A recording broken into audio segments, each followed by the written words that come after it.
Hello everybody, vanburman here. Sorry about that being on the screen, just has to be there for now. This is going to be a tutorial which hopefully I'm not going to struggle with too much or ramble on too much about, but it is going to be quite difficult for me to explain, and it is the event process for the ship to work, which is on my Steam review. I've demonstrated it on there, and I said if people wanted it then they could contact me about it. So the best way I can do it is by literally showing you how it works. So for example, to start off with anyway, I have a switch to enable there to be an option for you to select that you want to use the ship. So to start off with, you have to talk to this guy and he turns the switch on, obviously. You don't have to, you can just have it straight away with there being the offer there to access the ship or not. And so then this is the captain who we have to talk to, and obviously for me that has to be on,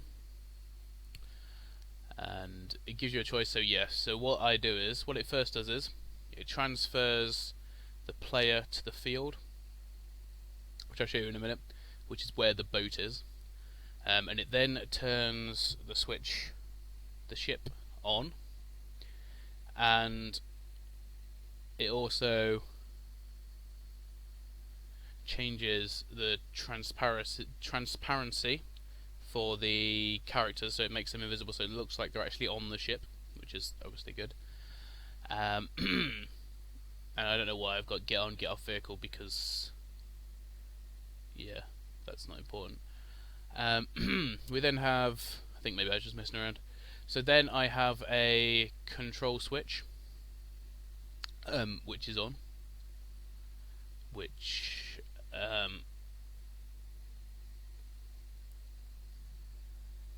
oh wait, is that right? Yes. So whenever you use the ship, it turns the switch on, which then gives you the option next time. Wait, that can't be right. I've all confuzzled it now. Get on off vehicle might be important, but I don't know why it's important. Oh well, just put it in anyway. So yeah, so it turns the ship on. Ah, that's right. Yep, I know how it works now. So what happens is the ship gets switched off at the other end, which I'll show you now anyway. So in the field, as you can see, I have two events. So one for the ship going across to the right, and one for the ship going across to the left. So for the ship going across to the right, I don't know, is that important there?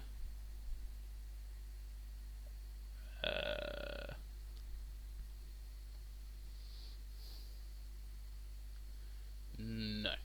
Right, okay. Don't know what that's there.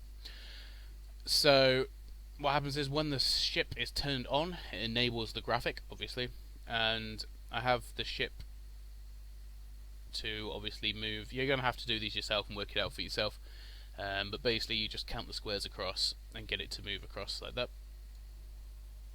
And then when it lands, it actually turns the ship off. So it turns the 10 control switch 10 off, and obviously over here it has to be on for the captain to give you the option of using it. Yep. And then it also makes the player visible again, and then transfers him to where you want him to transfer. Okay, so that bit's fairly simple.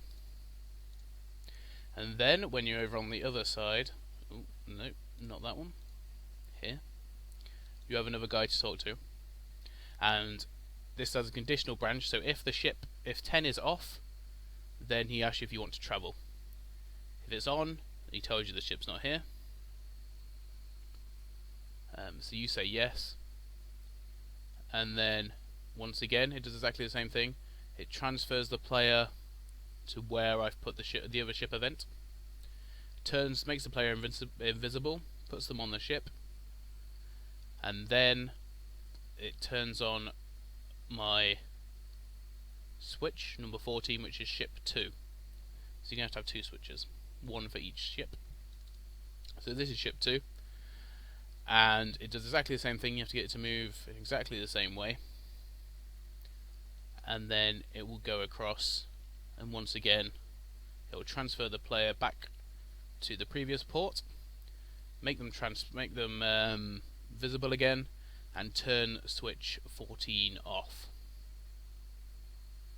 Okay, that might sound very complicated, and it is very complicated, but it does need to be done. Let me just check something from here actually.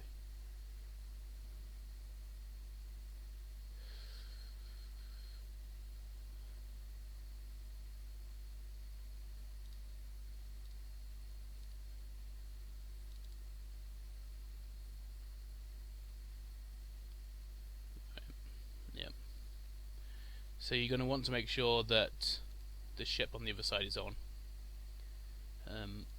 Also remember to have the fact that it turns the ship off as well on here, so therefore it allows it from either side.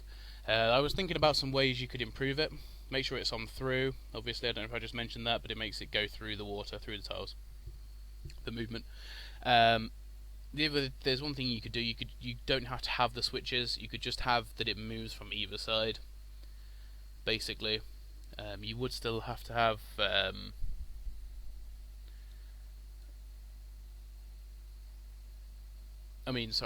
way I've done it is so only when it's moved from one side of the port can you use it from that side of the port. So once it's gone from left to right, you can only use it from the right.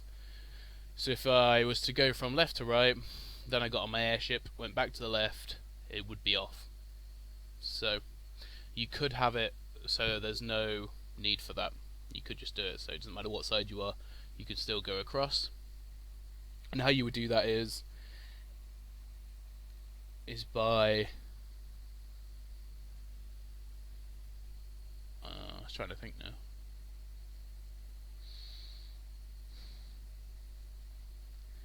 Yeah, you still have to have the switches either way, but you just make it so it runs from both sides. I'll just show you that it works. I've not explained this. I feel as though I haven't really explained this very well at all, but I have managed to show you the starting positions, if nothing else. So, I mean, I've managed to show you the starting positions and the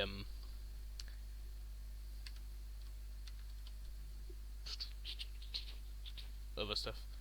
Oh, he's transparent, of course. It doesn't matter. It will just do it the way right. It will sort itself out. Oh no! I haven't been and talked to the boss man. Oh, this is so annoying sometimes. Because I've got it all set up, obviously, to work in a certain way. You have to play some bits of the game to be able to do it. It's just annoying. Right, okay.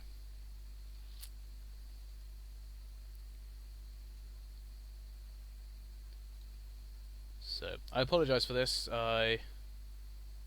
You can stop watching now if you want to, because this is just me showing you how it does work when it works. What did I continue for? That was silly of me. Begin the end. Right. Yeah, this is going to look funny because it is funny.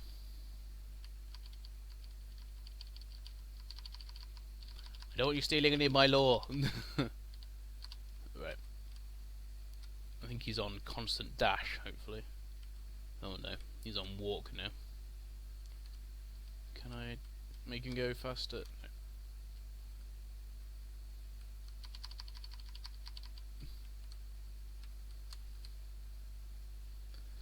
Right, so here we have it. Yes, I'm ready to go. And you'll see the player looks like gets onto the ship and it moves across. You have to make sure that you time the